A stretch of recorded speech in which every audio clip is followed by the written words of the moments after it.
Another Richard Hart sacrifice?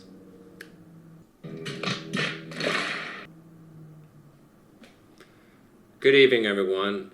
My name is Rec, and welcome to Rec on Crypto. And I want to go over a few things that a lot of the Hex, Pulse Chain community, and the communities overall in the cryptocurrency ecosystem are discussing. And that's Richard Hart's new project, Project Proof. Now, I know there's a lot of upset people inside the Pulse Chain and Hex community, mainly because their tokens are not included or will not count towards the sacrifice phase. But I wanted to shift gears a little bit and kind of address why this isn't actually a bad thing. So looking at it from my view, yes, it was a little frustrating at first, especially if you have Pulse and Hex.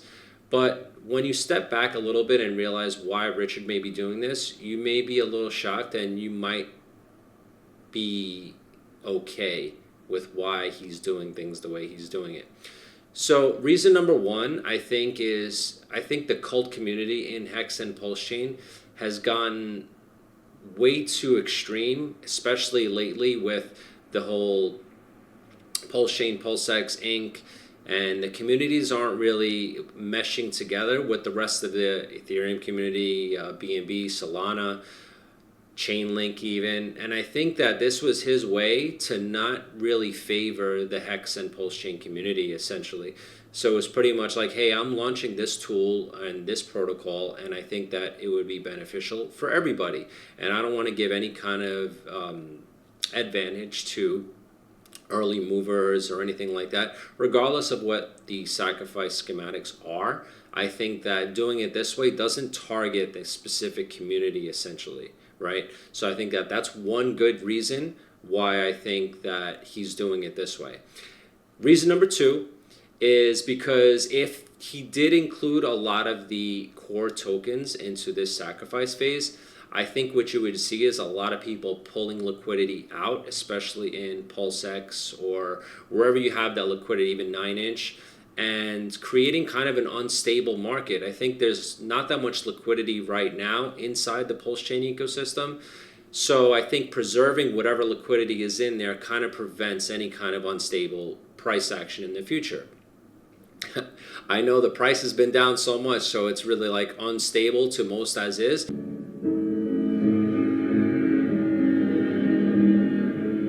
But I think it sets a base for where the community is right now, where the collateral, where the capital is, and just kind of keep it there, right? And number three, I think that over time, and this is also my speculative opinion, but I think that in the long run, when you look at what this will do, this protocol will do, which we'll get to in a second, I think it has more benefits than one would think, especially to the Pulse Chain ecosystem. Now, let's talk about what ProveX is. So ProveX is a protocol that Richard Hart is launching. Right now, I think it's there's about maybe 1.3, 1.5 million sacrificed so far. And what the protocol, what he's trying to do is stick to mission, what he said all along, build what's needed in the cryptocurrency ecosystem. And one of those is fiat to crypto transactions. So what ProveX is trying to do is it's trying to link your bank or fiat to the cryptocurrency ecosystem. So that means taking out middlemen like Coinbase or Binance, whatever means of exchange of onboarding you have, there's always some kind of layer of middleman there. So I want you to think of it this way. Removing those centralized exchanges and have a more peer-to-peer system.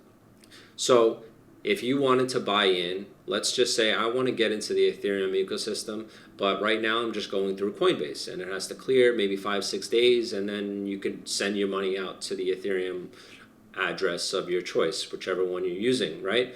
So this is more of a way to deposit funds into an escrow account. So I think of it like if you put money up and the other person who's selling on the crypto side, and when those two exchange, or when those two criteria are met, then the funds get released to both parties, right? So that's sort of how it works. If you, one way to think of it is if you ever played World of Warcraft and you wanted to trade with another player, you would open a trade window, right? You would put up, hey, 100 gold for this, and I get this item.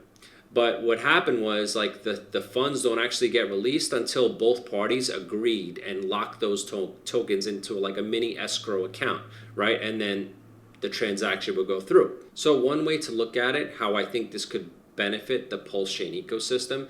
So when an escrow account, or when you're trying to get into crypto from fiat and vice versa, there's a link between those two parties. And whether there's a fee or not, a lot of the details haven't been shown up to date. But what could happen is, hey, listen, if you're bridging from fiat to crypto on the Pulse Chain network, you incur no fee. So that would be very financially advantageous to the people looking to get into crypto, and naturally traffic is coming into Pulse Chain. Because right now, I know a lot of people are thinking, hey, why isn't the price of Pulse Chain going up? Why isn't the price of Hex going up? It's not lack of buyers. We just trade against each other. The community trades against each other. We're lacking community and growth. So right now we see the same people. We don't see any new people coming into the market, and that's what Richard Hart was arguing so much, is that we don't market good enough to people. We market well to ourselves and each other. We know what the protocol is. We know what everything is, but we don't actually know how to gather people outside of our own ecosystem. We can convince each other to trade and buy more. Hey, buy the dip, but we're talking to ourselves in the community. So I think doing it this way will bring people naturally and force their hand essentially to come to Pulse Chain, right? Hey, if you want to start a bridge, or if you want to start like opening a fiat or a crypto exchange account, escrow, whatever, and you'll come right in, right to the Pulse Chain network. And if you wanted to onboard onto Ethereum, hey, maybe there's a slight fee, maybe a 0.35, 1% fee, whatever the case is. It's still less than going through the routes of Coinbase or a Binance, right? So you're still inclined to go that route anyway. But I think doing it this way and having some kind of slight edge to the Pulse Chain ecosystem would make sense over time, and it would bring more users over there. And you could even speculate even further, like if you just wanted to bridge to Ethereum, there's some kind of fee there. Like, where does that fee go? Is it a drip into the Pulse Chain ecosystem? Who knows? Is this going to be a repeat of what PulseX was, of what Pulse Chain was when you launch the sacrifice phase, where you come in and you sack a bunch of money and then the price dips into oblivion? Maybe. But at the same time, I wanted to be fully transparent of what I'm going to do. I think going forward, I'm going to pull out a lot more content inside this ecosystem with a little twist on it. I'm going to try to bring a little bit of humor and fun to this space, because I think it's greatly needed anyway. Oh, I was just looking for the other half of this bottle, and there's some of it. There's some right there too. Why don't you just put it down? Yeah, I know. But I think that I'm going to wait on the sidelines for at least for now, and I'll tell you why. So each and every sacrifice, there was always that point where the sacrifice address that got all the funds previously from the sacrifices started deploying capital in and started taking advantage of those rates that you get. So obviously the more you sacrifice, the better bonus you get, the more multiplier. And we'll get to that in a second. But I think that me waiting would probably be financially smart in this way, because I feel that at least if I see that happening, it may be a repeat of what happened with Pulse Chain and PulseX, where you had people getting scared because this person has all the funds, this person's getting all the tokens or points at the end of the day, and they could easily dump it. I mean, psychologically, it doesn't make you feel that comfortable, right? So I think if I don't see that, I may put in some capital, some fresh capital, and participate. If you did want to participate, I think the time before the rate starts going up each day is December 2nd. We'll get into that right now so we can take a look.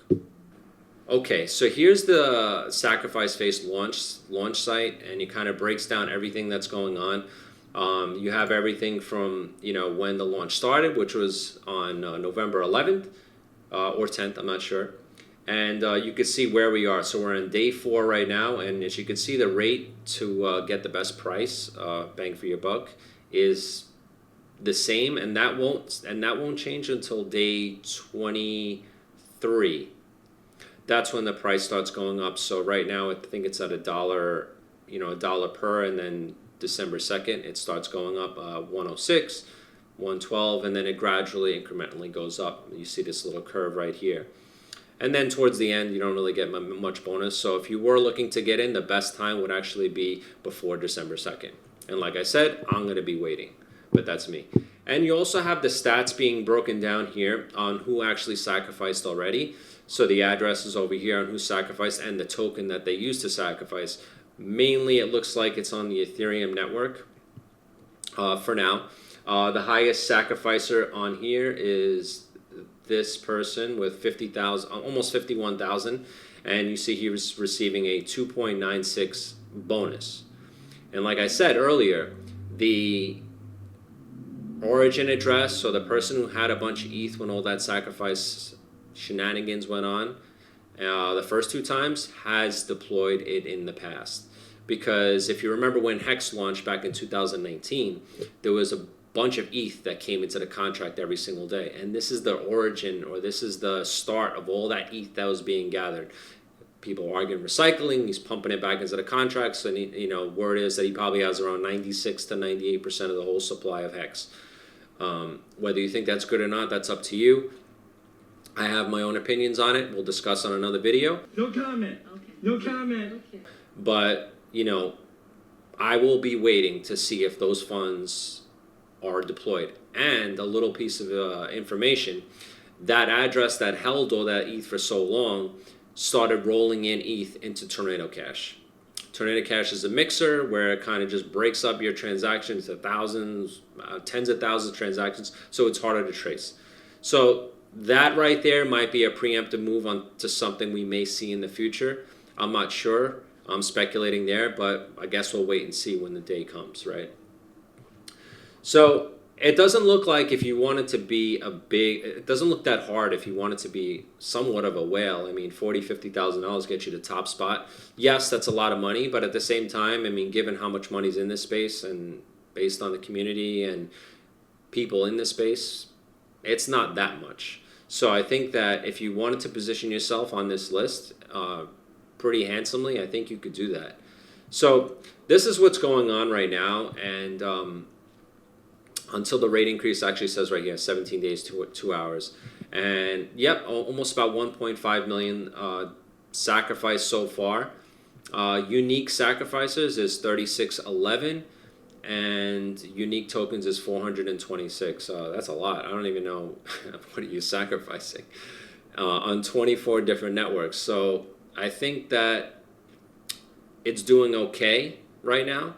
Nothing compared to Pulse Chain and PulseX sacrifice. I think they had, like, at this point, like 500 million. It was a lot more. So I think people are a little bit more hesitant this time around because they have PTSD from the Pulse Chain and PulseX sacrifice launch. Prices still haven't got back to sac rate. So I think more people are waiting on the sidelines, or maybe just waiting till the token comes out to scoop up some cheap tokens. Maybe that's the way I will go. I'm not sure, but whatever I do, I will be transparent on what's going on. So with that being said, I think that you need to do your research and figure out if this is something that you can be invested in over long term, because I think that Richard Hart kind of is against those get rich quick schemes. I think this is definitely something needed. And you got to give Richard Hart credit. He's sticking to mission on what he believes in. He thought Ethereum was getting congested, the fees were getting astronomical, so he wanted to launch Pulse Chain, which he did. And there was some hiccups along the way, but I think overall it was a massive success. And you need a good exchange, so he's got PulseX, and now he wants to launch his fiat to crypto layer to remove a lot of intermediaries that are currently in our current ecosystem.